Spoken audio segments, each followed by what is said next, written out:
시청자 여러분 안녕하십니까. 센 라이브 포럼 시작하도록 하겠습니다. 서정덕입니다. 레고랜드 사태가 촉발한 자금 시장의 경색이 이어지고 있습니다. 기업의 돈줄인 회사채 시장이 지금 얼어붙고 있고요. 풀릴 기미가 보이지 않고 있습니다. 또 여기에 금리 인상 지속되고 있습니다. 이 여파에 부동산 PF 시장이 움츠러들면서 우리 산업 전반에 이른바 돈맥경화가 심화되고 있는 모습이죠. 그래서 오늘 센 라이브 포럼에서는 각 분야의 전문가들을 모시고 우리 산업계 돈맥경화 현상이 얼마나 심각한지 짚어보고요. 나아가서 자본시장 신뢰 회복, 우리 기업들의 자금 공급이 활성화될 수 있는 해법은 무엇인지 하나하나 짚어보는 시간 마련했습니다. 자, 먼저 오정근 한국금융 ICT 융합학회 회장, 박광배 대한건설정책연구원 경제금융연구실 실장 화면으로 만나보시죠.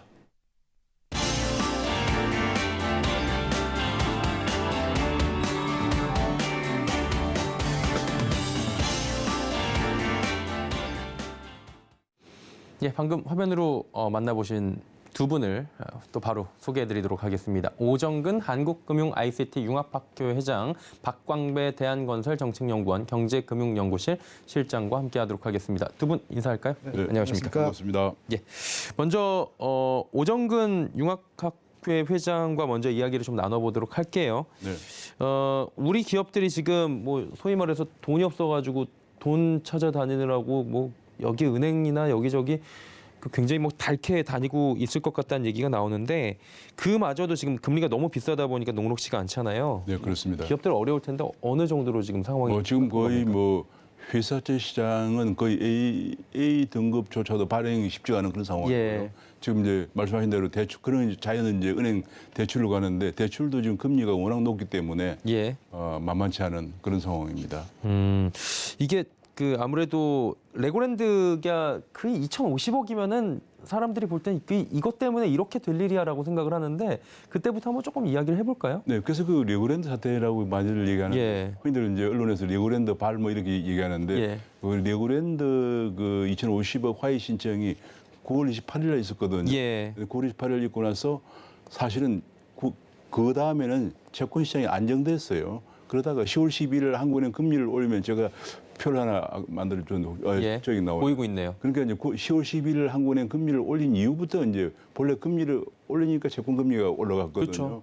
그래서 사실은 이게 레고랜드 발리라고 하는 것은 조금 채권 시장 동향을 보면은 왜냐하면 채권 시장은 하루만 해도 금리가 엄청난 그 민감한 반응을 예, 보이는데 거의 14일 동안 큰 문제가 없었거든요. 네. 그래서 레고랜드 발이라기보다는 결국은 금리 인상발 채권 시장 경색이다. 왜냐하면 금리가 올라가면 채권 가격이 하락하기 때문에 많은 투자자들이 채권에 투자를 안 하죠. 왜냐하면 금리가 앞으로 계속 올라갈 거다. 지금 더 올라갈 그렇죠. 전망이거든요. 그러면 그 얘기는 거꾸로 채권 가격이 하락할 거란 전망이기 때문에 누구 하락할 가격에 투자할 사람이 없는 거죠. 예. 그래서 자금 투자가 안 되니까 기업들이 채권을 발행해서 자금 조달을 못하는 상황이 지금 자금 시장 경색이기 때문에 제가 보기에는 그래서 레고랜드 발이라기보다는 금리 인상발 금융시장 경색이다 이렇게 보는 것이 더 적합할 것 근데 같아요. 금리가 그러면 이렇게 한번 여쭤보고 싶은 게 궁금해지는 게 네. 잘 몰라서요. 아니요, 이게 뭐 올라가다 보니까 그러면 그때 마침 맞게 레고랜드가 터져가지고 그러면 더 좀 도화선이 됐다 이렇게 봐도 돼요?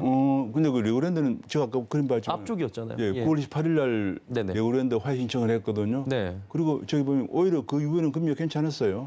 괜찮다가 이제 10월 12일 날 한국은행 금리를 올렸거든요. 예. 그때부터 이제 채권 금리들이 올라갔으니까 제가 보기에는 뭐 레고랜드 그러고 2,050억 정도이기 때문에 지금 우리나라 금융시장 규모를 생각하면은 그건 굉장히 미미한 거거든요. 금액적으로 봤을 때 미미했는데 이게 채권 시장에 대한 신뢰도 이런 부분으로도 좀 얘기가 나오죠. 그런 얘기는 나올 수가 있겠지만은 예컨대 이제 보통 언론에 보면 이제 지방 정부가 발행한 채권조차도 안 갚느냐 뭐 그런 얘기 나오는데 예. 실제로는 김민태 지사는 갚겠다고 얘기했거든요. 갚겠다고 얘기를 하고 이미 추경호 장관하고 협의를 해서 예산까지 확보해 뒀단 말이에요.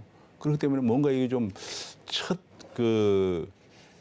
처음에 보도한 기자가 레고랜드발 하다 보니까 계속 인용되는 그런 과정에서요? 과정에서 문제가 된 것이 싶은데 제가 왜 그 얘기를 하냐면 항상 문제가 생기면 원인을 정확하게 짚어야 되는데 정확히 짚어야 해결책이 나오는 예. 거거든요. 그런데 정확하게 못 짚으면은 해결책이 안 나오는 거죠. 그래서 제가 지금 가장 중요한 것이 한국은행 금리 인상이고 앞으로도 금리를 이제 지금 한국은행 3.25%잖아요. 그렇죠. 이번에 올려서요. 올렸는데 예. 미국이 이제 12월 14일 날 FOMC에서 금리를 더 올릴 거예요. 올리겠죠. 지금 여기가 미국은 4%인데 4.5%가 올리면 또 금리 차이가 너무 많이 너무 많이 나거든요. 나니까요. 너무 많이 나면 우리나라 돈들이 해외로 나가기 때문에 예. 달러가 강세가 되니까 그래서 한국은행 금리를 또 올릴 수밖에 없는 상황이 전개되고 있고요. 예. 이것이 아마도 내년 전반기까지. 1분기까지는 예. 계속될 걸로 이렇게 전망이 되고 있으니까 많은 투자자들이 그때까지는 채권 가격이 하락하겠구나 생각을 하고 투자자들이 투자를 안 할 거거든요. 예. 그래서 제가 보기엔 내년 한 1분기까지는 금융시장 갱색 현상이 계속되지 않을까 하는 걱정을 하는데 그런 과정에서 그 기간을 기업들이 자금이 딸리는 기업들이 어떻게 넘어가느냐 하는 것이 좀 핵심 포인트고요. 제가 가장 걱정하는 것은 내년 1분기 좀 길게는 한 상반기 정도까지 평상시 같은 문제가 없을 흑자 기업이 보도가 나는 일이 발생을 하면은 이거는 금융 위기로 가는 전조가 되기 때문에 예. 어떻게든 정부 당국이나 기업들도 합심해서 내년 상반기 중에 흑자 기업 보도가 안 나도록 하는 것이 지금 굉장히 중요한 상황이에요. 그러니까 이게 문제가 한국은행 금리를 올리지 않을 수 없는 상황이고 미국이 네. 금리를 계속 올리니까 그러면서 자금 시장은 갱색이 되기 때문에 기업들이 흑자 보도가 안 나도록 하는 대책 이것이 가장 중요하다 생각을 합니다. 그 정부의 50조 플러스 알파는 어떻게 보세요? 네, 그거 좀 했는데 예. 50 플러스 알파하고 또 한국은행도 약 40조 플러스 알파를 예, 예. 했거든요. 예. 그래도 최근에 또 뭐 ABCP 시장 안정을 위해서 또 1조 8천억도 풀었죠. 예. 했고 해서 거의 100조 가까운 이제 대책을 내놨는데 예. 제가 보기에 지금 자금 시장 갱색에는 역부족이 아닌가 싶어요. 그래서 좀 더 진전된, 좀 더 적극적인 대책이 필요한 상황이다. 특히 이제 내년 1분기를 생각하면은 예. 기업들의 지금 이제 두 가지입니다. 하나는 기업들이 건실한 기업들이 보도가 나면 안 되는 문제, 예. 흑자 보도가 발생하면 안 되는 문제. 두 번째로는 그렇다고 해서 한계 기업이라 해가지고 3년째 이자 부상 벌어서 이자도 못 갚는 기업들까지도 무조건 다 빌려주는 건 안 되기 때문에 아니다. 그건 이제 예. 구조조정을 해야 되거든요. 그래서 구조조정과 흑자 보도에 대한 대책을 같이 가야 되는 상황인데 예. 그러기 위해서는 좀 더 대책이 더 나와야 될 것으로 생각을 하고 있습니다.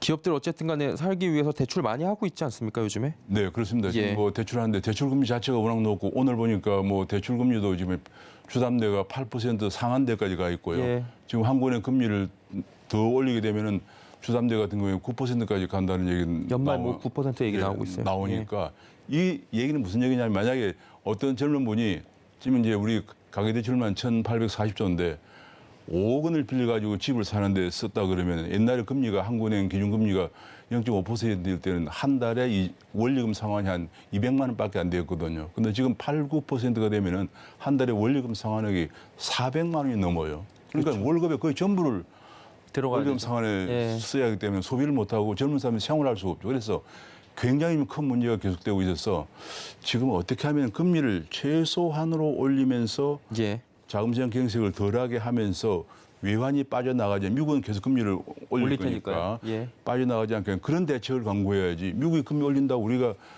외환 빠져나갈 걸 우려해서 금리만 계속 올리니까 지금 문제가 되는 거거든요. 그래서 제가 당국에 말씀드리고 싶은 것은 금리를 좀 우리가 덜 올리면서 지금 뭐 거의 한계에 왔어요. 지금 기업들도 그렇고 젊은 층들도 그렇고 한계에 왔기 때문에 특히 이제 작년에 예. 집값만이 오를 때 연끌 대출한 사람들이 워낙 많아서 그런 분들이 원리금 상환에 너무 큰 부담이 되기 때문에 금리를 좀 덜 올리거나 대책을 강구하거나 그렇게 해야 되는데 정부에서 대책도 지금 뭐 재정도 안 좋기 때문에 마련하기 쉽지 않거든요. 그래서 금리를 덜 올리되 외국인 투자 자금이 빠져나가지 않도록 하는 그런 대책을 강구하는 것이 중요하다 생각을 합니다. 쉽지 않겠네요. 쉽지 근데 않습니다. 궁금한 게 이제 대출 어려운 기업들이 어떻게 버틸까 이거잖아요. 네, 뭐 그렇습니다. 가계 경기도 좋지 않지만 기업 경기가 워낙에 안 좋다 보니까 그래서 뭐 건물 팔거나 네. 지분 매각하거나 이런 사례가 있는데 기업들은 지금 어떻게 버티고 있는 겁니까? 그러니까 지금 이제 자구책 지금 말씀하신 대로 이제 결국은 당국의 대책을 못 내놓으니까 자구책을 강구하는 거죠. 만약에 자산 파는 거죠, 뭐 사실. 예. 자산을 매각하거나 이제 이렇게 예. 하는 수밖에 없는데 지금 일부 뭐 최근에 많이 보도가 돼 있지만 우리나라 5대 그룹 중에서도 자산을 매각하거나 그런 경우가 생기는 예. 거거든요. 그래서 그렇게 하고 있고 그거는 이제 일단은 현금을 확보해야 내년 상반기를 넘길 수 있다는 뭐 우리나라 거의 5대 그룹, 10대 그룹도 그런 대비를 많이 하고 있고요.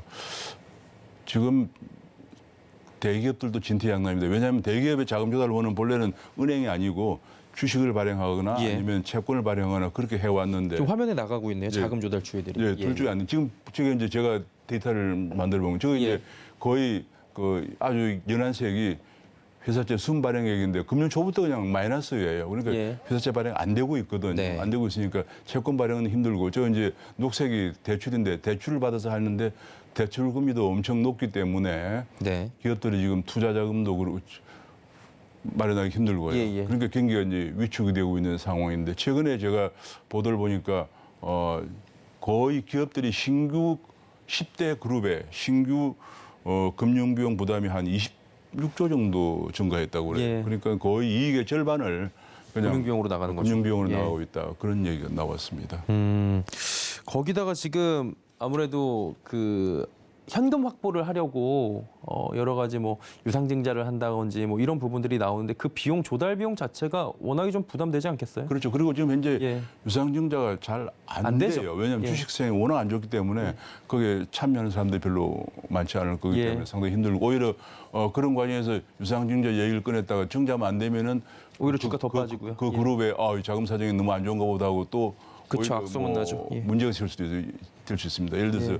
그룹의 자금 사정이 안 좋다는 게 드러나는 순간 헤지펀드나 이런 데서 또 공매도 들어오고. 덤비들 가능성이 예. 있기 때문에 지금이 굉장히 어렵고 민감한 상황인데 제가 예. 보기에는 정부 당국의 대책이 추가적인 대책이 필요하고요. 그다음에 기업들도 현금화를 해서 상반기를 넘기는 대책이 필요하고. 근데 정부에서 예. 제가 요즘 늘 하는 것 중 하나가 다 포용하다 보니까 정부에서 대책을 거의 50조 플러스 알파를 내놓고 한국은행도 4조 플러스 알파 내놓고 최근에 또 이제 2조짜리 하나 내놓고요. 예. 1.8조 원 더 내놓고 해도 이것을 갖다가 모든 기업을 다 데리고 가려고 하니까 문제가 되는 거거든요. 그래서 지금 제가 보니까 엊그제 자료를 보니까 약 6,600개 기업을 조사했는데 거의 1,000개 기업 정도가 한개 한개 기업이에요. 기업이에요? 한개 기업이라는 것은 3년 동안 3년 연속 벌어가지고 이자도 못 갚은 기업이거든요. 예. 그럼 이 기업을 어떻게 해야 될 것인가 하는 것을 이 기업도 지원해야 되느냐 이런 문제는 정부 당국이 심각하게 고민해야 생각을 된다. 해봐야 될 필요가 있습니다. 왜냐하면 잘못하면은 밑빠진 독에 물 붓는 식으로 되고 오히려 자금이 더 건실한 기업에 배정이 덜 되면서 예. 문제가 될 수 있는 거니까 정부 당국이 좀 심각하게 생각을 해야 될 그런 문제인데 문제는 가장 큰 문제는 거기에도 사람들이 일을 하고 있지 않습니까? 그래서 그 고용 문제가 또 심각하죠. 그렇죠. 지금 현재 우리나라 약 2,500만 명 정도가 일을 하고 있는 근로자인데 최근 조사를 보면 1,000만 명 이상이 주 36시간 미만 근로자예요. 지금 근로사 시장이 너무 안 좋기 때문에 여기도 경색됐네요.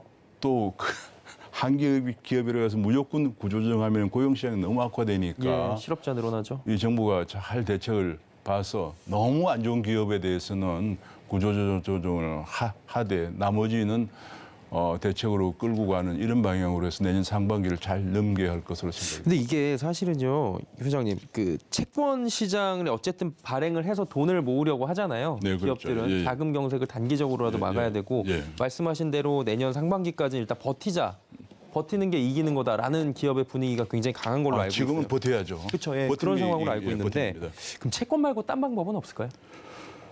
지금 이제 기업들이 자금 조달하는 방법이 이제 장기 자금은 이제 주식을 발행하는 거죠. 그렇죠. 유상증자다 뭐 이런 유상증자하거나. 하는 거. 그것도 지금 잘 안 되죠. 워낙 안 좋기 예. 때문에 안 되고 그다음에 이제 단기 자금 조금 이제 중기 자금은 채권을 발행하는 건데 채권도 거의 지금 순상환이 더 증가하고 있어요. 예. 그다음에 이제 6개월 미만짜리 단기 CP 같은 거 CP, 발행하거나 단기 사채를 발행하는 게 있는데 이것도 지금 제가 보니까 6개월 이내에 만기 들어오는 거면 233조 원이라는 거예요. 지금 나가고 있네요. 예, 3조 원이 되기 때문에 지금 기업들 입장에서는 저 6개월 이내 만기 들어오는 단기 사채 막기도 지금 굉장히 힘든 저 못 상황. 막으면 디폴트 나는. 원망 디폴트 나는 거죠. 그런 그것도 문제가 쉽지 발생해서 그래서 제가 얘기인데 이게 이제 어쩔 수 없이 이런 상황이 되면은 과거 우리가 금융위기 때 많이 겪었지만은 정부가 좀 적극적으로 관여할 수밖에 없는 상황입니다. 이 시장에 맡겨두면 이게 부도가 너무 많이 날 거니까 왜냐하면 6개월 전에 233조 만기 들어오는데 제가 여기는 안 쓰는데 다른 또 자료를 보면은 6개월 이내에 또 외화채, 밖에 예, 빌려온 예, 예. 돈들이 많아요. 외화채가 또 한 200억 달러 정도 있어요. 아이고. 그러니까 제가 보기에는 기업들 우리나라에서 할 수 없이 이제 좀 기업들을 살려야 왜냐하면 기업이 부도가 나면은 그것이 금융 부실로 되거든요. 그렇죠. 그럼 은행 위기가 되잖아요. 금융권 그게 위기로 금융 가죠. 위기예요. 네. 그래서 제가 흑자 부도를 겁내는 이유 중에 하나가 흑자 부도를 나면은 거기에 대출해 있는 은행이 부실화되면 금융 위기가 되기 때문에 그걸 안 되기 위해서 지금 제가 정부는 지금 아까 50% 플러스 알파 내놓고 한국은행 40% 플러스 알파 내놓았으니까 다 했다 이거 생각하면 안 되고요. 제가 한 가지 말씀드리고 싶은 것은 2008년 글로벌 금융위기 발생했을 때 미연준이 했던 대책을 좀 생각해 보면 이 미연준은 지금 한국은행이 하는 대책 같은 경우에는 이제 그 본래 한국은행은 이제 그 공개시장 할 때 국고채를 가지고 하거든요. 그런데 국고채하고 이제 하는데 얼마 전에 이제 은행채하고 뭐 이렇게 좀 더 이제 범위를 넓힌 게 40조 정도 예. 공급하는 건데 제가 보기에는 그 범위를 더 넓혀야 될 것 같아요. 넓혀서. 왜냐하면 금융위기를 막는 최고의 보루는 중앙은행이에요. 그걸 최종 대부자라고 그러는데 위기를 막으려면 최종 대부자가 적극적인 역할을 해야 되거든요. 그래서 저는 한국은행에 혹은 정부 당국에 지금 기획재무장관 하는 총재 금융위원장이 모여서 계속 회의하고 있는 예. 자주 하는데 비상금융경제대책회의라고 그래서 미국에서 2008년 글로벌 금융위기가 났을 때 미 연준이 어떻게 했나 하는 걸 좀 더 봐서 그 당시 미 연준은 상당히 일반 회사의 채권까지도 매입하는 그런 조치를 해서 부도를 막으려고 했거든요. 예. 네, 그런까지도 검토를 해봐야 할 상황이 되고 있지 않나. 나중에 위기가 발생해서 그때 허둥대면 안 되고 사전에 조금 더 좀 적극적인 대책을 강구해 줘야 한다고 생각을 하고 있습니다. 예. 지금 회사채 시장도 얼어붙고 자금 시장 다 경색됐는데 당분간은 이제 마지막 질문이에요. 당분간은 이런 분위기가 좀 지속될 거라고 봐야 되겠죠? 네, 그렇습니다. 왜냐하면 지금 현재 오늘 아침에도 여러 가지 나왔는데 미국이 FOMC가 12월 14일에 있습니다. 예. 그런데 12월 14일에 대체적인 전망이 0.5% 금리를 올릴 걸로 전망을 하고 그쵸. 있거든요. 예. 그러면 4.5가 됩니다. 근데 그게 끝이 아니고 내년 1분기에 다시 금리를 올려서 5%에서 5.25까지 올라갈 거다 보고 있거든요. 그러면 한국은행이 올리지 않을 수 없는 상황입니다. 금리 차이가 너무 나면 달러 강세가 되고 하면 돈이 빠져나가죠. 예, 환차익을 예상한 외국인 투자자가 빠져나가거든요. 그래서 지금 근데 그걸 나가는데 그 환율이 너무 올라가지 않게끔 대책을 여러 가지 강구했는데 제가 한 가지 말씀드리고 싶은 것은 우리나라에 그 한국투자공사라고 있어요. 예. 투자공사는 본래 외환보유액을 가지고 이제 한국은행 외환보유액은 수익성이 아니고 안정성이 중요한 거예요. 왜냐면 언제 위기에 대비해서. 예. 근데 너무 안정성만 대비하고 있으니까 돈이 아깝다고 그래서 일부 때 가서 이제 투자공사가 국부펀드를 만들어 가지고 좀 수익을 내자 그건데 지금은 굉장히 위기 상황으로 가고 있기 때문에 한국투자공사가 갖고 있는 해외 자산이 2,050억 달러입니다. 2,050억 달러 정도 되는 돈이 있기 때문에 이거를 지금은 수익성이 중요한 게 아니고 국가 경제의 안정이 중요하기 때문에 예. 좀 활용하는 그런 방안도 좀 생각하고 얼마 전에 이제 추경호 장관이 구대 무슨 연금, 공무원 연금, 사학연 등등 연금에다가 무슨 공제회 이런 것만 얘기했는데 좀 더 적극적으로 한국투자공사가 가지고 있는 해외 자산도 지금 어려운 상황에서 우리 결국은 금리는 덜 올려서 자금시장 경색을 덜하게 하고 미국이 올린다고 무조건 따라가면 안 되고 하고 또 외환시장 안정을 해서 두 마리 토끼 어떻게 잡을까? 금리는 덜 올려도 돈이 덜 나가게 하려면은 결국은 우리가 갖고 있는 2,050억 달러 해외 투자한 건데 그 전부 다가 아니고 그 중에서 일부 좀 국내로 가지고 들어올 수 있는 거. 그다음에 또 우리나라 기업들이 해외 경영을 많이 하기 때문에 해외 가지고 있는 배당금들이 한 800억 달러 좀 되거든요. 근데 이것들을 국내에 가지고 들어올 때는 세금을 면제한다든지 뭔가 좀 전향적인 대책이 필요한데 국회에서 뭐 부자 감세냐 그래서 또 얘기가 나온다고 그러는데 지금은 그런 상황 얘기할 때가 아니기 때문에 해외에 갖고 있는 우리 기업들의 배당금 같은 것도 세금을 국내에 가지고 오면 세금을 없앤다 해서 나가는 것만큼 국내에 들어오는 돈이 좀 많게끔 예. 이렇게 하고 금리는 좀 덜 올려서 금융시장 경색 맞고요. 막고 또 특히 영끌한 청년들의 그 젊은 세대들의 주담대 금리, 원리금 상한 부담을 좀 덜어주는 이런 방향으로 정책을 조금 방향을 좀 전향적으로 했으면 좋겠다는 생각이 제 생각입니다. 예, 알겠습니다. 자, 오정근 한국금융 ICT 융합학회 회장과 이야기를 나눠봤습니다. 오늘 감사합니다. 네, 감사합니다. 예. 자, 자금 경색 관련 이야기들 계속 나눠보도록 하겠습니다. 이번엔 부동산 시장 이야기인데요. 부동산 시장 역시 직격탄을 맞았습니다. 현재 그렇다면 상황이 어느 정도로 심각하고 어떤 대응이 필요할지 박광배 대한건설정책연구원 실장과 이야기 나눠보도록 하겠습니다. 오래 기다리셨습니다. 아, 아닙니다. 일단 저희가 근데 지금 너털 웃음이라도 이렇게 지을 수 있는 상황은 아닌 걸로 알고 있어요. 예, 뭐 레고랜드발 부동산 PF 사태로 명명이 되기 때문에 그렇게 다시 한번 여쭤보도록 하겠습니다. 건설 시장 상황 안 좋죠? 네, 굉장히 안 좋죠. 이제 예. 일군 업체들도 자금 부실, 부도설이 돌고 있는 상황이기 때문에 굉장히 안 좋습니다. 예. 일군이라고 한다면은 그 롯데건설을 콕 집어서 좀 이번에 좀 말씀을 하시는 걸 수도 있죠. 롯데건설도 있고, 태형건설도 있고, 그다음에 둔촌주공에 참여하고 있는 업체들도 다섯 개 차원에 컨소시엄 모두 다. 예. 실패했고 이렇기 때문에 예. 그런 업체들이라고 볼 수 있겠습니다. 근데 일군 건설사가 힘들다는 거는 좀 네. 시사하는 바가 크긴 하죠. 굉장히 크죠. 예. 이제 그 아파트 공사 같은 경우에는 한 개 업체가 공사를 하면 그 밑에 협력 업체들이 한 60여 개 정도 들어가거든요. 그러면 일군 업체에 문제가 생겼다는 건 그 이하의 업체까지 다 문제가 생긴 거고요. 이제 PF가 굉장히 문제가 심각한데 PF의 경우에 이제 기성고 대출이라는 게 있습니다. 예. 그러니까 공사를 한 부분에 대해서 일군 업체인 원도급 업체가 하도급 업체인 협력사에 자금을 지원해야 되는데 그게 지원이 안 되기 때문에 이제 공사를 중단한 곳도 있고 이제 자금 순환이 안 되고 이런 문제들이 계속 연쇄적으로 발생하는 거죠. 그리고 특히 더 문제가 되는 건 예. 이 건설업은 그 고용 효과가 크다는 이런 인식이 있지 않습니까? 예. 그것뿐만 아니라 전방 산업, 후방 산업과 연계 효과도 굉장히 큽니다. 그러니까 공사를 하기 위해서는 시멘트나 철근 이런 것도 사와야 되고 예. 그 이후에 이제 산업과도 연관이 되기 때문에 건설업에 이런 자금의 문제가 생겨서 원활하게 공사가 진행되지 못한다. 그러면 경제 전반에서 충격이 있다고 봐야 되겠죠. 예.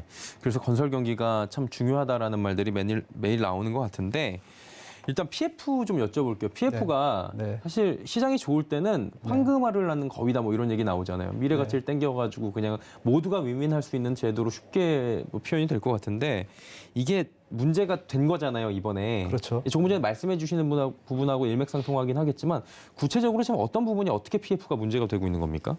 그 PF는 다 아시는 것처럼 예. 이게 그 사업성, 현금 흐름을 바탕으로 해서 대출을 일으키는 건데 예.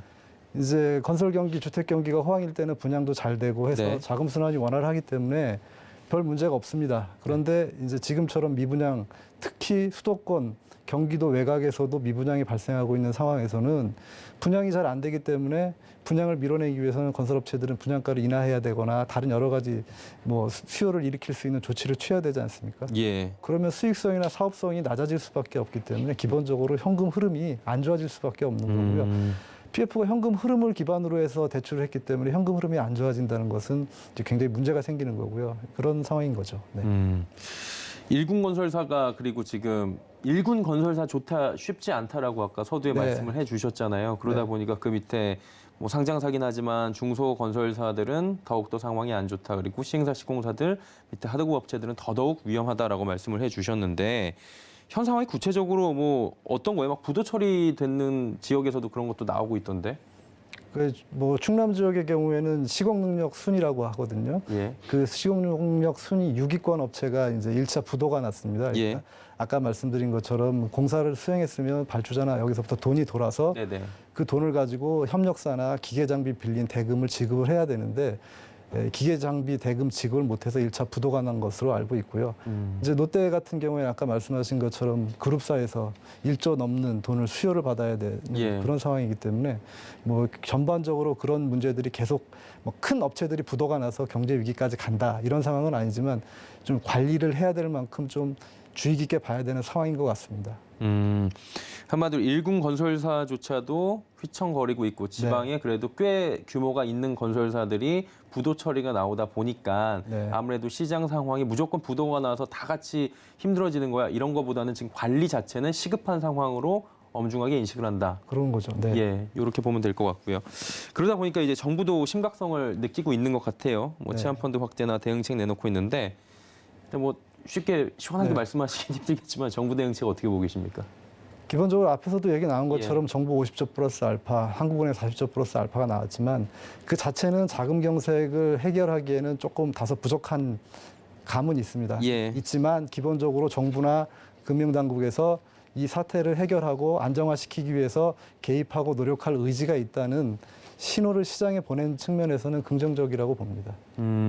그런데 아무래도 조금 이제 네, 쉽지 않을 것 같다. 네, 그런 라고 거죠. 보시는 것 같고. 그리고 이게 부동산 쪽만 이제 건설 경기가 아까 뭐 네. 다양하게 연관이 돼 있다고 하는데 이게 결국에는 요번에 문제가 되는 거는 건설사가 가지고 있는 거를 결국에 증권사가 가운데서 신용 공여를 해가지고 발행을 다시 해가지고 금융사로 가는 거잖아요. 네. 증권사 쪽이 그래가지고 이번에 PF 대출이 많은 곳들 위주로 해가지고 많이 리스키한 부분이 나왔는데 그 부분 좀 짚어주시겠습니까? 그러니까 아까 이제 PF 대출이라고 하는 건 미래 현금 흐름을 기반으로 하기 때문에 네. 어떻게 보면 하이 리스크 하이 리턴을 그렇죠. 추구하는 그런 대출이라고 할 수 있겠습니다. 그런 예. 측면에서 보면 이제 제1금융권보다는 뭐 신용책 회사라든지 그다음에 금융권이라든지 증권회사 이런 데서 PF 대출 규모가 많기 때문에 이제 이 PF 대출이 원활하게 상환되거나 이루어지 못했을 경우에는 건설사만 위기가 생기는 게 아니라 금융사, 제2금융권을 기반으로 한 금융권까지 영향을 미칠 수 있기 때문에 그런 부분에서 문제고 이제 더욱이 이제 일반에 이제 느끼는 그런 인식들은 2008년 글로벌 금융 위기 때도 이제 제2금융권부터 이렇게 무너지기 시작해서 그쵸. 예. 큰 위기가 있었기 때문에 그렇게 가는 거 아니냐라는 조금 우려의 시선이 있는 건 사실인 거죠. 그 실장님이 보시기에는 지금 시장 상황이 이게 네. 또 이제 채권 시장 보시는 분들, 금융 시장 보시는 분들, 부동산, 증권 다 다르긴 하거든요. 예전에 이제 2009년도 리먼 사태 때와 비견을 한다면 어때요? 지금 분위기 자체로 봤을 때 시장 분위기는? 근데 2008년, 9년 위기를 한국은 좀 조기에 극복한 네. 한 편이고 그 이후에 이제 2015년, 16년에는 민간 건설 경기가 뭐 과거 한 30년 동안 굉장히 계약액이 많았어요. 그래서 그 계약이 되면 건설 투자가 되는 건 2년, 3년까지 지속이 되기 때문에 최근까지 건설 경기는 괜찮은 편이었습니다. 그런 편이었는데 이제 정부가 주택 시장 안정화를 위한 각종 정책, 예. 이전 정부에서 여러 정책들이 추진이 됐기 때문에 주택 시장이 경색되고 있고 거래가 이루어지지 않고 있기 때문에 그런 부분에서는 이제 그 공급을 담당하는 건설사 입장에서는 향후 시장 상황이 안 좋다. 그리고 자금 대출이 어렵다라고 보면 수익성을 가장 우선으로 해서 공급을 축소할 수밖에 없지 않겠습니까? 그런 측면에서 보면 향후에 이제 건설 경기, 부동산, 주택 경기는 당분간은 조금 얼어붙을 확률이 높지 않을까라고 생각은 하고 있습니다. 예. 그러다 보니까 이 질문을 왜 드렸냐면 네. 결국에 시장에서 요즘에 조심스럽게 나오는 얘기가 부동산 PF발 돈맥 경화 그리고 이로 인한 네. 대한민국의 금융위기, 경제위기 얘기들이 네. 극단적으로 좀 표현되는 부분들이 없지 않아 있거든요. 네. 가능성이 크진 않다고 다들 보고 있는 것 같은데 어떻게 보세요, 그 부분은? 그렇죠. 저도 뭐 가능성이 크진 않다고 보는데 그 예. 경로는 그 부동산 건설사 시행사들이 한 PF를 기반으로 해서 제2금융권이 이 부담을 이제 떠안게 되고 이런 부분들이 연쇄적으로 이제 문제를 일으키게 되면 금융은 경제를 움직이는 혈액과 같은 건데 예. 여기에 이제 문제가 생기게 되면 경제 전반에 파급 효과가 미칠 거고요. 그런 예. 측면에서 보면 위기 또는 이런 위기설 이런 거에 대해서 전혀 무시할 수만은 없지만 현실화될 가능성은 아직은 좀 시기상조다 이렇게 판단은 됩니다. 예, 그럼에도 불구하고 지금 상황은 위중하게 보고 계시는 것 같고요. 네. 마지막 질문 하나만 드리겠습니다. 조금 전에 결국에는 부동산 사이클이 돌고 돌아서 앞으로는 건설사들도 수익성을 제고해야 되기 때문에 공급을 줄일 수밖에 없다고 말씀하셨잖아요. 네. 결국에는 공급을 줄이게 되면은 공급량이 줄어들고 시장에서는 물건의 희소성이 올라가게 되고 가격이 또 올라가게 되는 사이클이 오는 것이 아니냐 이런 얘기들도 나오고 있어요. 결국에는 그런 부분 주택 공급이 시장에 영향을 주는 부분 좀 궁금하고요. 자금 경색 문제가 결론적으로 부동산 시장에 중장기적으로 미칠 영향은 어떻게 보시는지 한번 여쭤볼게요. 일단 자금 경색은 이제 공급자인 건설사 입장에서 보면 사업을 하기에 필요한 자금 조달이 좀 어려워지고 또 자금을 예. 조달하도 금리 부담이 생기는 거고요. 그다음에 수요자 입장에서는 대출을 받아서 주택을 구매하거나 이렇게 해야 되는데 금리가 높아지면 앞에도 얘기 나왔던 것처럼 이제 금리 그러니까 상환 부담이 높아지기 때문에 가처분 소득이 줄어들 수밖에 없어요. 예. 가처분 소득이 줄어든다는 건 소비를 줄이는 문제이기 때문에 경제 전반에 경제 성장에 문제가 있는 거고요. 또 하나 이제 우리가 간과하고 얘기가 잘 안 되는 것 중에 하나가 이 레고랜드 사태의 여파인데 이 광역지방자치단체들이 설립한 개발형 도시공사라는 것들이 있습니다. 네. 경기도시공사라든지 뭐 충남도시공사 예. 이런 데서 하는 일들이 주요 일들이 분양한 주택 분양하고 지역에 있는 산업단지 개발에서 공급하는 건데 여기도 부지만 갖고 있기 때문에 채권을 발행하거든요. 그런데 이 채권 시장은 아까 이제 신뢰가 가장 중요한 문제 중에 하나인데 예. 2,050억이라는 돈이 그렇게 큰 금액은 아니지만 강원도에서 그러니까 지급 보증했다는 것 자체가 초기에 이제 사업성에 대해서 조금 의구심이 있었던 거죠. 사업성이 좋았으면 중도개발공사가 하는 채권 발행을 잘 기반으로 됐겠죠. 하는 거에 대해서 지급 보증을 요구하지 않았을 거예요. 제가 과거에 이제 행정안전부에서는 지방공사채 발행 승인 심의위원회라는 게 있거든요. 거기서 승인 관련된 걸 한 4년 동안 했었는데 이제 과거에 뭐 인천이라든지 루인시티라든지 이런 데 이제 사업성이 좀 부족한 부분들에 대해서는 지방자치단체가 설립한 공사에 대해서 지방자치단체의 지급보증이라든지 어떤 담보들을 요구하거든요. 네네. 근데 이런 측면에서 보면 이 레고랜드는 처음에 보다 사업이 굉장히 지연이 됐잖아요. 그런 면에서 사업성에 조금 이제 문제가 생긴 거고 이제 신뢰가 무너졌기 때문에 그런 채권 시장, 그러니까 그 지방 개발형 공사들이 하는 주택 공급이라든지 지방 산업단지 공급에서 문제가 생길 수 있어서 민간에서 하는 부분에서의 그런 주택 공급도 위축이 되겠지만 공공부문을 위주로 한 뭐 임대주택이라든지 이런 부분에서도 좀 차질이 예상될 것 같고 하더라도 금리 부담을 안을 수밖에 없는 그런 상황인 것 같습니다. 네, 알겠습니다. 자, 오늘 두 분과 함께했습니다. 오정근 한국금융 ICT 융합학회 회장, 박광배 대한건설정책연구원 실장과 함께했고요. 긴 시간 두 분 또 시간 내주셨는데 진심으로 감사 말씀드립니다. 네, 감사합니다. 예. 자, 이어서 금융사들이 글로벌 금융사로 또 설 수 있는 방안들 준비를 했습니다. 영상 먼저 보고 가시죠. 레고랜드 사태로 촉발된 회사채 시장 냉각과 연이은 금리 인상으로 부동산 PF 시장이 얼어붙는 등 우리나라 산업 전반의 돈맥경화가 심각해지고 있습니다. 정부가 50조 원 플러스 알파 규모의 채권 시장 안정 대책을 내놓은 지 한 달이 지났지만 자본시장의 자금은 여전히 돌지 못하는 모습입니다. 지난 23일 기준 국고채 3년물과 신용등급 AA- 회사채 3년물 간의 신용 스프레드는 169.1bp로 집계되며 2008년 금융위기 이후 최고 수준을 기록했습니다. 신용 스프레드가 확대할수록 기업이 돈을 빌리기 어려워진다는 걸 뜻합니다. 한계 기업들의 부도 위험이 높아지는 상황 속 전문가들은 단기 처방 대신 자본시장의 유동성을 공급할 근본적인 대안이 필요하다고 강조하고 있습니다. 오늘 센 라이브 포럼에서 기업들의 자금 경색 상황이 얼마나 심각한지를 짚어보고 자금 공급이 활성화될 수 있는 해법을 모색해 보겠습니다.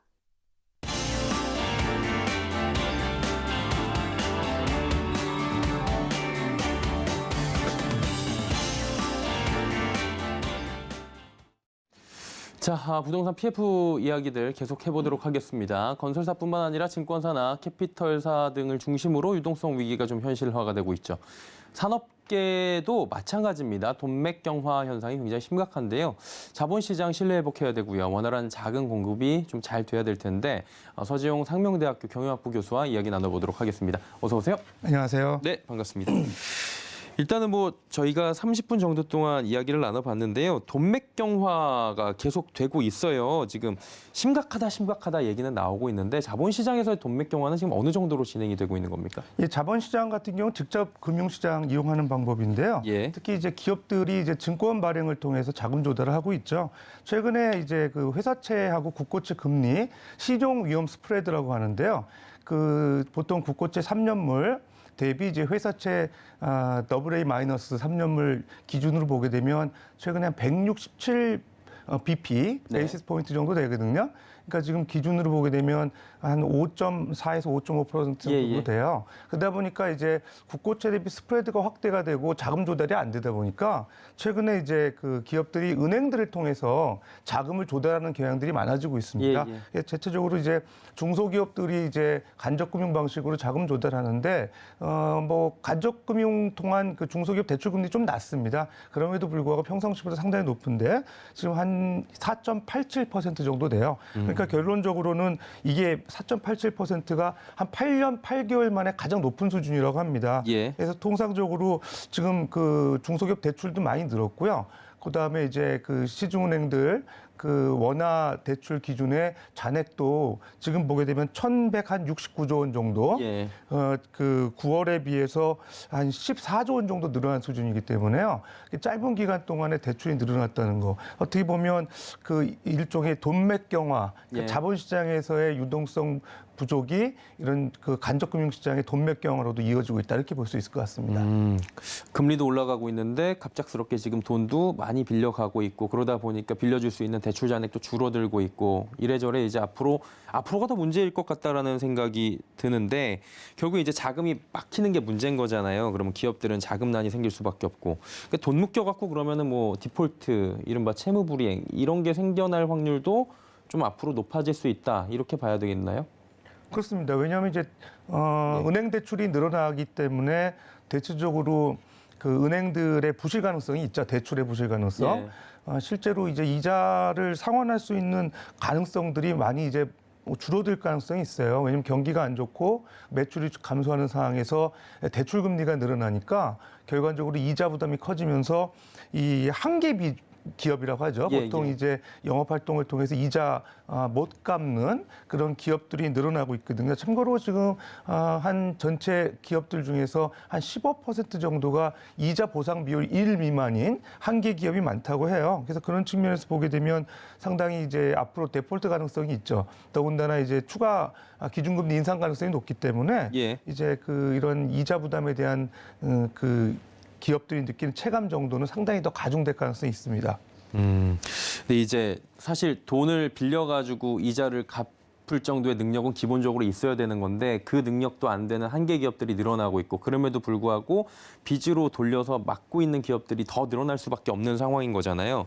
근데 이제 유동성이 막힌 게 문제인 거예요. 그러면은 회사채나 CP 이런 것들이 계속 막힌다는 얘기인데 어느 정도로 지금 막혀 있는 거예요? 일단은 그 CP나 회사채 발행을 해서 시장에 소화가 잘 안 되고 있어요. 그러니까 일단은 지금 그 회사채 AA 마이너스 지금 3년물 같은 경우는 한 5.4% 5% 정도 되고, 근데 CP 금리도 연초에는 한 1.55% 정도밖에 안 됐거든요. 근데 이제 8월 달에 2.8%까지 올랐다가 최근에는 5.3%까지 올랐어요. 왜 그러냐면은 그 회사채 발행보다 이제 CP 발행이 좀 쉽다 보니까 기업들이 이제 많이 선호를 했죠. 그러니까 담보 없이 신용을 통해서 발행되는 CP 같은 경우는 채권과 달리 수요 예측할 필요가 없거든요. 그러니까 비교적 절차가 간소하다는 측면에서 그 기업들이 CP를 대안으로 많이 이용했는데 발행 물량이 늘어나니까 가격 떨어지는 속도가 빨라지고 그러다 보니까 금리 상승 속도가 더 빨랐다고 보고요. 그러다 보니까 어쨌든 CP도 지금 회사채 금리 수준은 거의 비슷해지면서 발행이 어렵게 된 상황이죠. 그런 측면에서 보면 기업들의 CP 발행 녹록치 않고 그다음에 이제 회사채 발행 금리 높고 앞에서 말씀드렸던 대출이 아직까지 금리 낮지만 앞으로 은행들이 이제 위험 관리 차원에서 그 대출 심사를 깐깐하게 할 가능성이 있거든요. 결론적으로 상당히 이제 자금 조달 시장이 녹록치 않은 상황인 것 같습니다. 저 진짜 궁금한 거 있는데요. CP 91일물이 지금 1.55에서 최근에 5%대까지 연초하고 지금 비교한 거잖아요. 그렇습니다. 이렇게까지 급등하는 일이 있었나요? 자주? 거의 없는 일 아니에요? 거의 없죠. 왜 그러냐면은 이 발행 물량이 그러니까 소위 말해서 CP로 집중됐다고 볼 수밖에 없고요. 근데 또 다른 이유는 사실 최근에 그 여전사들, 여신전문 금융회사들이 원래 여전채 발행해가지고 자금 조달하거든요. 근데 요즘에 이제 여전채 발행 금리도 높고 발행이 잘 안 되다 보니까 그 장기 CP로 대폭 전환을 했어요. 그러다 보니까 CP 물량이 상당히 많아진 상황에서 또 기업들마저도 이런 CP 쪽 발행을 선호하다 보니까 이게 사실은 맞물리면서 CP 유통 물량이 엄청 많이 늘어난 거죠. 그런 요인도 크지 않을까 생각됩니다. 결국에는 이제 안 되려면 안 된다고 갑자기 이쪽으로 물량이 단기간에 늘어나다 보니까 급격하게 자금 조달 금리가 부담이 커진 거다 이렇게 보이는 건데 이 와중에 CP를 발행하는 이유가 아까 말씀해 주신 부분에서 힌트가 좀 나오는 것 같은데 이게 전차가 간소하고 일단 찍어낸 다음에 누군가가 소화만 해주면 91일 동안 버틸 수 있는 거 아니에요. 그러다 보니까 한계 기업들이 좀 부실 위험들이 있는 기업들이 좀 CP 발행을 선호하지 않았나 이런 얘기도 있고 문제가 수면 위로 올라올 것 같은데 어떻습니까? 그렇습니다. 이제 그 한계 기업에 대한 우려의 목소리가 많이 나와요. 최근에 특히 이제 그 산업은행에서 여러 가지 보고서 낸 자료 참고해 보면 국내 이제 올해 그 한계 기업이 많이 늘었거든요. 뭐 그 데이터에 보게 되면 2021년 한계 기업이 한 4,300개 정도 된다고 합니다. 네네. 근데 10년 전에 비해서 약 3.5배 늘어난 수치라고 하니까요.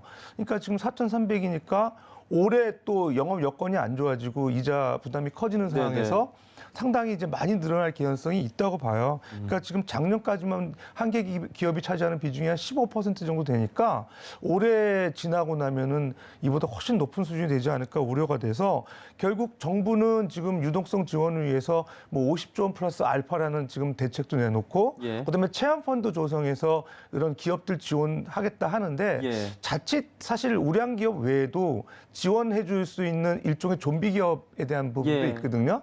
근데 이제 약간 그 밑빠진 독에 물 붓기 아니냐 이런 우려의 시각도 있기 때문에 일단은 한계 기업을 잘 분류해서 이런 기업들에 대해서는 뭐 자구책의 조건으로서 기업 유동성 지원하는 그런 대책도 좀 필요하지 않을까 생각이 됩니다. 예, 일괄적으로 모든 기업에 지금 자금 지원을 해주다 보니까 큰 돈도 작게 느껴질 수밖에 없고 진짜 살려야 되는 기업들을 못 살리는 경우도 발생할 수 있다라는 우려를 말씀해 주시는 것 같은데 그러다 보니까 이게 뭐 여러 가지 얘기 중에서 모니터링이나 여신 심사를 강화해야 된다 뭐 이런 얘기들이 지금 나오고 있는 것 같고요. 그리고 한 가지 얘기가 나오는 게 이제 아까 여전체 시장도 말씀해 주셨지만 한전체 시장 얘기도 계속 나오고 있잖아요. 그리고 은행에서 이제 한전체 시장의 발행을 과도하게 막기 위해서 은행 쪽에서 좀 대출을 해줘라 그래갖고 하나은행에서 먼저 대출을 해준 걸로 알고 있는데 한전체 시장 이제 조금 짚어봐야 될 것 같아요. 어떻게 보십니까? 그러니까 한전이 사실은 그 영업 구조에서 계속 적자가 나다 보니까 예. 사실 그 자금 조달을 많이 하기 위해서 그 이제 회사채 발행을 많이 했죠. 네. 근데 이제 한전 같은 경우는 트리플 A다 보니까 신용 등급이 좋아서 시장에서 이제 그 발행하는 채권에 대한 소화가 잘 됐었어요. 네. 근데 이제 문제는 뭐 어떤 점이 있냐면 회사채들이 그 한전 같은 트리플 A의 그런 그 비교적 낮은 금리로 발행을 많이 하다 보니까 오히려 다른 기업들이 발행하기 어려운 거죠. 회사채 발행. 그러니까 일종의 이게 구축 효과라고 하는데 네. 이런 크라우딩 아웃 이펙트가 생기면서 오히려 회사채 발행할 수 있는 여건이 안 좋아진 거예요. 네, 네. 그러다 보니까 이제 다른 기업들의 어떤 아우성, 그다음에 정부의 판단할 때도 보게 되면 한전채로 인해 가지고 너무 회사채 시장이 안 좋아지는 거냐 아니 그런 생각에서 이제 그 간접 금융 쪽으로 이제 전환을 고려한 거죠. 그래서 네. 지금 말씀하신 대로 하나은행이 이제 6천억 정도 지원해 주는 네, 거. 네. 그다음에 최근에는 이제 우리은행이 9천억 지원한다고 또 얘기가 나왔습니다.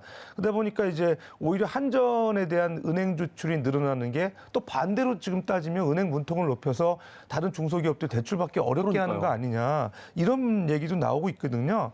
결론적으로는 한전에 대한 대출 쪽으로 전환한 게 오히려 중소기업 입장에서는 그게 굿뉴스가 또 아닐 수도 있어요. 그래서 결론적으로는 한전이 지금 실적이 안 좋은 거는 에너지 가격을 고정화시키면서 네. 상당히 영업 적자가 나는 부분이기 때문에 가급적이면 불필요한 자산 매각이나 구조 조정을 통해서 이런 그 영업 손실을 최소한 줄이고 뭐 경우에 따라서는 시장에 연동되는 정도 수준에서 이런 에너지 가격 그 인상을 좀 고려해서 결론적으로는 이제 회사채 시장의 어떤 그런 크라우딩 아웃 이펙트 생기는 것들을 좀 예방해야 되지 않을까 생각됩니다. 35조 원에 달한 이 적자를 메꾸기 위해서 지금 끝없이 발행을 해야 되는 상황이다 보니까 말씀을 해주신 건데 저 진짜 궁금한 게 이렇게 적자가 크게 나는데 아무리 국가가 지급 보증을 서는 개념이라고 해도 트리플 A가 맞아요?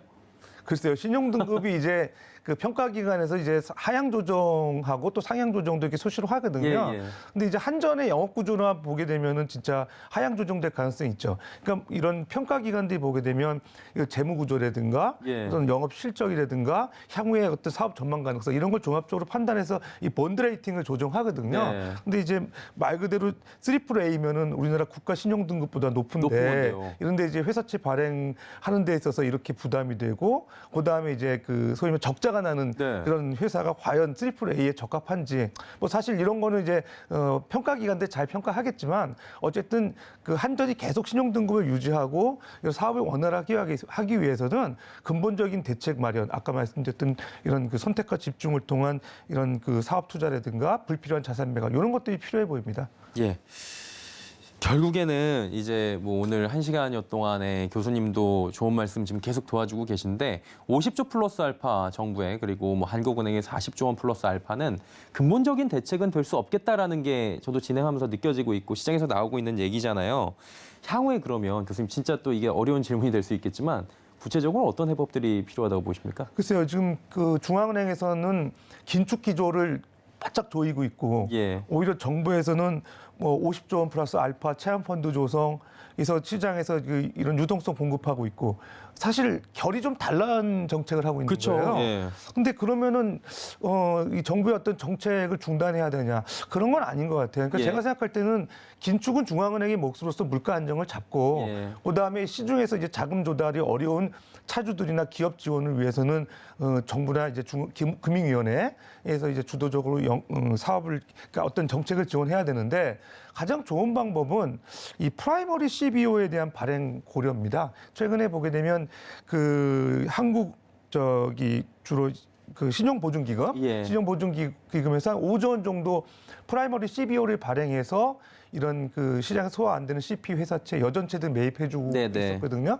근데 이제 프라이머리 CBO라는 거는 신용도가 낮은 기업의 채권들을 모아가지고 이제 담보로 발행하는 일종의 채권 담보증권이죠. 그러다 보니까 이제 수익률이 높으니까 이 투자자 입장에서는 프라이머리 CBO에 대한 시장 수요가 있어요. 네. 근데 이런 걸 통해서 자금을 조달해서 전략적으로 이런 CP라든가 회사채 또 경우에 따른 여신금융회사들이 발행하는 여전채 매입을 통해서 금융 지원을 하는 게 효과적이고요. 일부에서는 뭐 한국은행에서 시장에서 회사채 매입도 해야 되는 거 아니냐 예. 이런 얘기를 하고 있는데 아무래도 한국은행은 이런 그 물가 잡는데 그렇죠. 긴축 기조에 좀 더 주력해야 되지 않을까 생각됩니다. 예, 중앙은행의 역할은 중앙은행의 역할로 남겨두고 나머지 또 기금들이 움직여줘야 된다라는 거고요. 한 가지만 마지막으로 짧게 여쭤봐도 돼요? 뭐 예, 공통적으로 여쭤봤는데 경제 금융위기, 뭐 금융위기, 경제위기 이런 얘기들 통틀어서 쓰고 있는데 교수님은 가능성이 좀 있다고 보십니까? 아니면은 어떻게 보십니까? 글쎄요, 채권 시장만 놓고 보면은 상당히 위기고요. 예. 글로벌 금융위기 때에 보게 되면은 짧게 이런 신용 스프레드가 급등했다가 단기간에 이제 완화됐거든요. 예. 근데 그때보다 상황이 더 안 좋은 게 지금 인플레이션이 지속되고 있기 때문에 금리가 계속 올라가는 상황이기 때문에 아까 신용 스프레드 그 증가가 꾸준하게 앞으로 이어질 가능성이 있어요. 내년 상반기까지. 예. 그렇다 그러면은 회사채 발행 여건은 계속 안 좋아지는 거죠. 그러니까 글로벌 금융위기 때는 단기적으로 이렇게 신용 스프레드가 확대되면서 여건이 안 좋았다가 또 회복되는 속도가 빨랐거든요. 근데 지금은 그거보다는 서서히 안 좋아지는 게 기간이 길다는 게 문제죠. 그럼에도 불구하고 워낙 정부에서 또 발빠르게 과거의 어떤 그런 금융위기 대처를 통한 학습 효과 네. 이런 것들이 많이 마련이 돼 있기 때문에 금융위기로까지 가지는 않겠지만 상당 부분 기업이나 또 이런 저신용 차주들의 예. 어려운 부분들은 좀 오래 가지 않을까 생각됩니다. 예, 알겠습니다. 자, 오늘 정말 좋은 말씀 해주셨고요. 서지용 상명대학교 경영학부 교수와 이야기 나눠봤습니다. 감사합니다. 예, 감사합니다. 예. 서경유TV 특별방송 센 라이브 포럼에서 준비한 내용은 여기까지입니다. 다음 달에 더욱 알찬 소식들로 찾아뵙도록 하겠습니다. 고맙습니다.